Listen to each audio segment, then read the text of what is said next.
كل سنة وانتم طيبين بمناسبة صوم عيد الميلاد المجيد. وحلقتنا النهاردة هنجاوب على سؤالين مهمين أكيد جه في دماغك واحد منهم قبل أي صوم بتصومه في الكنيسة.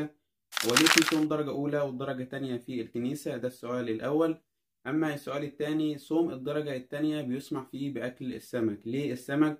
وإيه بيميز السمك عشان هو الوحيد اللي يتاكل من أنواع اللحوم؟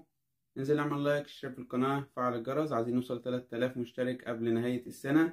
يلا بينا نبدأ الحلقة. في كتابه سنوات مع أسئلة الناس، بالتحديد في الجزء الرابع من الكتاب السؤال رقم 26، جاوب البابا شنودة على أول سؤال في حلقتنا النهاردة، وقال قداسة البابا إنه الأساس في أصوام الكنيسة إنها تصام بدون لحوم نهائيا أو صوام نباتية يعني. وقال إنه الكنيسة وجدت إن المؤمنين بيصوموا أكثر من 200 يوم خلال السنة، فتسهيلا من الكنيسة على المؤمنين أدخلوا نوع اللحوم اللي هو الأسماك للأصوام وسموها أصوام الدرجة التانية. طب هنا بقى نيجي للسؤال التاني في حلقتنا النهاردة، وهو ليه السمك؟ أو إيه ميزة السمك؟ إيه بيميز السمك عشان الكنيسة تختاره؟ والإجابة على السؤال ده هنلاقيها عند الأنبا متاوس أسقف ورئيس دير السوريان، اللي لخصها أو لخص اللي بيميز السمك في 6 نقط بالظبط. النقطة الأولى إن السمك هو طعام البركة، وده ظهر جدا في الكتاب المقدس. هنلاقي معجزة مثلا زي معجزة إشباع الجموع، ال5 خبزات والسمكتين.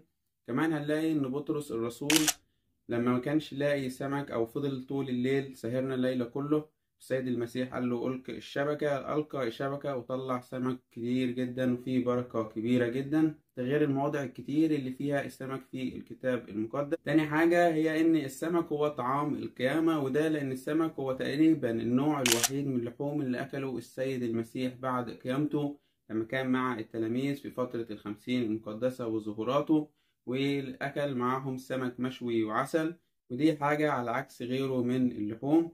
تالت حاجة في السمك إنه السمك بيعبر عن الحياة، لأن السمكة بتعيش في البحر الكبير الواسع وحواليها كتير جدا من المخاطر، إلا إنها بتقدر تاخد احتياجاتها من البحر ده وبتقدر تتعايش معاه، وكأنها بتمثل حياة المؤمن اللي عايش في بحر العالم وبيحاول ياخد كل احتياجاته اللي توصله للملكوت. رابع حاجة وهي إن السمك من ذوات الدم البارد، واللي معروف عنها إنها لحمها خفيف ومش بتثير الشهوات في الإنسان زي باقي اللحوم اللي موجودة. خامس نقطة وهي متعلقة بكلمة سمكة باللغة اليونانية اللي معناها إكتوس، وإكتوس دي هتحس إن هي اختصار لإيسوس بخريستوس سيوس أيوس سوتير، واللي معناها يسوع المسيح ابن الله المخلص.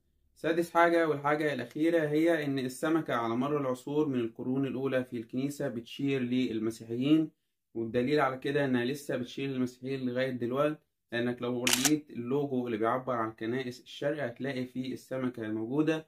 في صور كتير جدا للسيد المسيح موجود فيها السمكة. دي كانت أكتر الحاجات اللي بتميز السمكة عن باقي اللحوم، واللي ممكن تفضل السمكة إن احنا ناكلها في الصوم الدرجة التانية. الأهم في الصوم مش الأكل، الأهم في الصوم هو إن احنا نرجع عن خطايانا، وإن احنا نصوم عن خطايانا، وإن احنا نعترف بيها ونطلب معونة ربنا. أشوفكم الحلقة الجاية. متنساش أشوف سلسلة حلقات عن عيد الميلاد وصوم عيد الميلاد ورأس السنة وليه وضوح رأس السنة، حلقات كتير جدا في قائمة التشغيل اللي هتظهر عندك دلوقتي. أشوفكم الحلقة الجاية.